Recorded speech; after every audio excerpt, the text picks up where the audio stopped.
Assalamualaikum warahmatullahi wabarakatuh. Oke anak-anak, kita lanjutkan pelajaran minggu ini. Sekarang buka bukunya halaman 42 dan 43. Sekali lagi dibuka bukunya halaman 42 dan 43. Oke, pada pertemuan kali ini kita bersama-sama akan belajar mengenai tanggung jawab. Nah, jadi tanggung jawab adalah menanggung perbuatan sendiri. Tanggung jawab adalah, sekali lagi, menanggung perbuatan sendiri. Jadi kalian harus bisa membedakan mana yang baik, mana yang buruk. Jika kalian melakukan kesalahan, kalau melakukan perbuatan yang tidak baik, nah, kalian harus bertanggung jawab. Contoh, kalian bertanggung jawab melaksanakan PR. Nah, tugas yang sudah diberikan merupakan tanggung jawab yang harus kita kerjakan sendiri. Sekarang lihat bukunya halaman 42, tanggung jawab. Nabi Muhammad SAW bersabda, kullukum ra'in wa kullukum mas'ulun an ra'iyatihi. Yang artinya setiap kamu adalah pemimpin dan setiap kamu akan dimintai pertanggungjawaban tentang kepemimpinannya. Nah, artinya di sini adalah setiap kamu adalah pemimpin. Jadi pemimpin bagi diri kalian sendiri. Kalian mengatur diri sendiri. Kalian berpikir untuk diri sendiri. Nah, dan setiap kamu akan dimintai pertanggungjawaban tentang kepemimpinannya. Jadi apa yang setiap kalian lakukan itu akan dimintai pertanggungjawabannya nanti di akhirat. Apakah perbuatan baik, apakah perbuatan buruk. Nah, itu semua merupakan tanggung jawab kalian dan akan dipertanggungjawabkan nanti di akhirat. Baik perbuatan baik maupun perbuatan buruk. Kalau perbuatan baik dapat pahala, perbuatan buruk dapat dosa. Sekarang lihat di halaman 43. Apa saja tanggung jawabmu? Nah, di sini yang pertama adalah tanggung jawab manusia adalah menyembah Allah Subhanahu wa ta'ala. Jadi seorang hamba memiliki tanggung jawab, yaitu menyembah kepada Sang Penciptanya, menyembah kepada Allah Subhanahu wa ta'ala. Sebagai manusia yang beriman dan bertakwa, itu memiliki tanggung jawab atau memiliki perbuatan yang harus dilakukan, yaitu menyembah Allah Subhanahu wa ta'ala. Bagaimana cara kita menyembah Allah? Dengan sholat, puasa, berbuat baik, kita berzikir dan sebagainya. Yang kedua adalah tanggung jawab seorang siswa adalah belajar. Nah, kalian adalah siswa, jadi tanggung jawab kalian adalah belajar, baik di rumah maupun di sekolah, baik mengerjakan PR ataupun mengerjakan tugas. Jadi tanggung jawab atau kewajiban bagi seorang siswa adalah belajar. Yang ketiga, tanggung jawab seorang anak adalah berbakti kepada orang tua. Nah, tanggung jawab kalian, kewajiban kalian yang harus kalian lakukan sebagai seorang anak adalah berbakti kepada orang tua. Apa yang telah diperintahkan oleh orang tua nyuruh kalian belajar, ya kalian belajar. Kalau orang tua kalian nyuruh mengerjakan PR, ya kalian lakukan. Kalau kalian disuruh untuk pergi ke warung atau disuruh kemana, nah kalian patuh, kalian harus nurut. Bagaimana kalau kita tidak nurut? Nah, ini bahaya. Ini termasuk orang-orang yang durhaka. Nauzubillahi min dzalik. Nah, ada hadisnya, laisa min ummati malam yujilla kabirona. Jadi bukan tergolong umatku itu umat siapa? Umat Nabi Muhammad bagi siapa saja yang tidak memuliakan orang tua. Jadi kita pun harus memuliakan orang tua. Maksudnya memuliakan itu kita patuh, kita taat kepada orang tua, kita bersopan santun kepada orang tua, mendoakan orang tua. Nah, seperti itu. Yang keempat, tanggung jawab saudara adalah mengasihi saudaranya. Nah, di sini juga masih berkaitan dengan hadis laisa min ummati malam yarhamu sogirona. Jadi bukan tergolong umatku, umat Nabi Muhammad, bagi siapa saja yang tidak mengasihi orang kecil. Nah, orang kecil di sini itu memiliki banyak arti. Orang kecil di sini itu orang yang sakit, orang yang butuh pertolongan, orang yang lemah, orang yang butuh sedekah, orang yang butuh bantuan.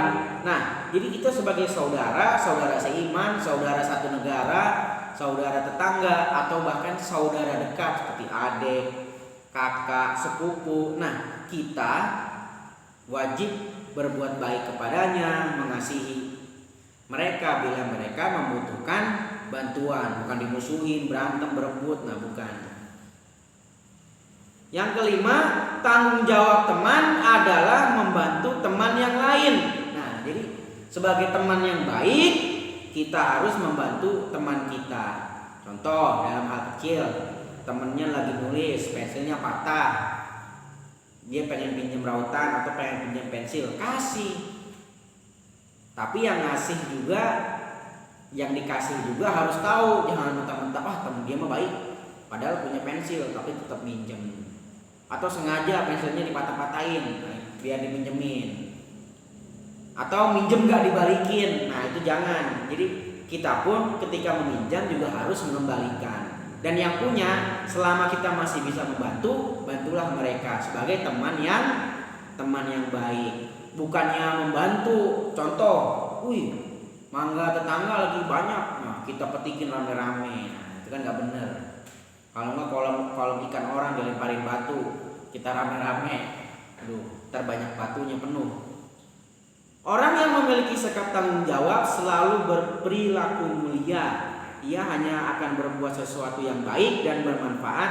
Ia akan menjauhi perbuatan jahat. Nah, ini jadi berhubungan. Jadi jika orang merasa sudah memiliki tanggung jawab, sudah memiliki kewajiban yang harus dilakukan, biasanya dia akan sadar, akan berpikir bahwa perbuatan jahat itu tidak baik. Yang kedua adalah menumbuhkan sikap tanggung jawab.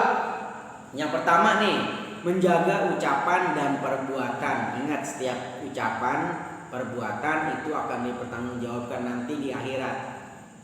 Walaupun kita bercanda, kita berkata kasar dengan niat bercanda, nah itu juga bahaya.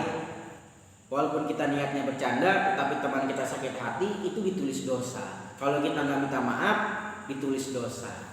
Makanya hati-hati, nggak boleh kita tidak sopan apalagi kepada orang tua, itu berbicara tidak sopan. Apalagi berbicara tidak sopan kepada guru-guru kita, guru-guru ngaji kita, atau orang yang lebih tua dari kita, saudara kita, pakde kita, kakek kita. Nah, itu juga sama. Kita harus menjaga ucapan dan perbuatan. Yang kedua adalah melakukan sesuatu dengan baik. Nah, contoh ini melakukan sesuatu dengan baik, belajar dengan baik, sholat dengan baik. Ini mah sholat dorong-dorongan, main injek-injekan kaki temennya diinjek karena dia duluan, main dorong-dorongan sampai satu baris rubuh semua. Atau orang lagi sholat kamu lari-larian, nah itu kan berarti kan kamu sholatnya nggak benar, niatnya cuma bercanda. Belajar juga niatnya juga bercanda, apalagi sampai mengganggu orang yang sedang belajar. Jadi intinya melakukan sesuatu dengan baik semuanya. Jadi mau belajar, mau ibadah, mau baca Quran, nggak sembarangan. Puasa, ini mah puasa sahurnya jam 7. Nah, itu siapa yang sahurnya jam 7? Yang C atau yang ketiga adalah menjauhi sifat pemalas.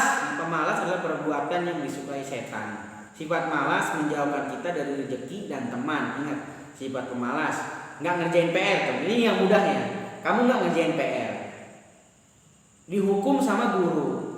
Nanti teman kamu tahu, dia mah nggak pernah ngerjain PR, berarti malas. Nah, kan yang jelek kalian sendiri. Atau kalian berantem sama temen, wah nggak mau temen ini dia suka berantem atau suka berkata kasar. Nah jadi intinya sifat pemalas itu disukai setan. Siapa yang mau jadi temannya setan? Yang keempat, melakukan sesuatu dengan ikhlas. Nah ikhlas itu senang hati tanpa ada imbalan, tanpa ada ingin balasan langsung. Contoh, kita sedekah, tapi kita ngomong ke orang-orang, saya mah hebat sedekah, berarti nggak ikhlas. Atau kamu ngasih makanan ke teman kamu, nih saya kasih makanan, kamu kalau nggak dikasih makanan pasti kelaparan. Nah, itu kan berarti kan ngomong, menghina. Jadi seakan-akan kitalah yang sebagai sang penolong. Itu namanya sifat ria atau sifat ingin dipuji. Nah itu salah satu perbuatan tidak ikhlas. Atau puasa, puasa full biar dipuji, wih hebat, si Anu puasanya full sampai penuh seharian. Nah niatnya pengen dipuji. Nah itu namanya gak ikhlas. Semakin kamu ikhlas mengerjakannya, maka semakin ringan dan cepat selesainya. Contoh, kalian belajar gak ikhlas. Gak ikhlas tuh gini, ngapalin banyak banget ya, ngapalin juz amma banyak banget. Karena kamu terpaksa gak ikhlas, jadi gak cepet-cepet hafal. Karena kamu berat menjalankannya. Karena kalian gak ikhlas. Ngerjain PR susah banget ya, nulisnya susah, ininya susah, ngerjainnya susah. Karena kamu gak ikhlas. Coba kalau ikhlas dengan senang hati, insya Allah kamu cepat hafal, insya Allah kamu cepat bisa, insya Allah kalian cepat paham. Nah, jadi intinya Pak Ustadz berpesan kalian harus menemukan rasa tanggung jawab. Jadi kalau dikerjakan PR ya kalian tanggung jawab, kerjakan sendiri. Oh Ustadz saya nggak bisa jadi ngerjain orang tua saya, nggak juga.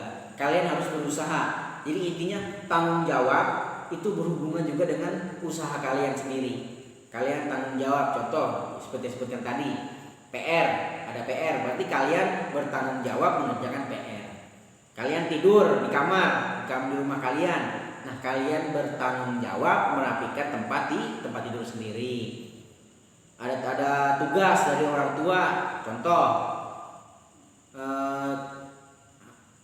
nanti sore kamu tolong sapuin halaman rumah kamu atau nyapu depan rumah. Nah, berarti kamu diberikan tanggung jawab, diberikan perintah untuk menyapu halaman. Jika kalian tidak mengerjakannya, tidak mengerjakan PR, tidak merapikan tempat tidur, itu berarti kalian tidak bertanggung jawab. Kalian gak sholat, berarti kalian tidak bertanggung jawab sebagai orang-orang yang beriman. Karena orang beriman itu sholat. Kalau nggak sholat berarti nggak beriman, nggak bertakwa. Nah jadi seperti itu. Kemudian yang paling penting adalah tanggung jawab kalian sebagai seorang siswa adalah belajar. Nah, oke, sekian dari Pak Ustadz. Kurang lebihnya mohon maaf. Assalamualaikum warahmatullahi wabarakatuh.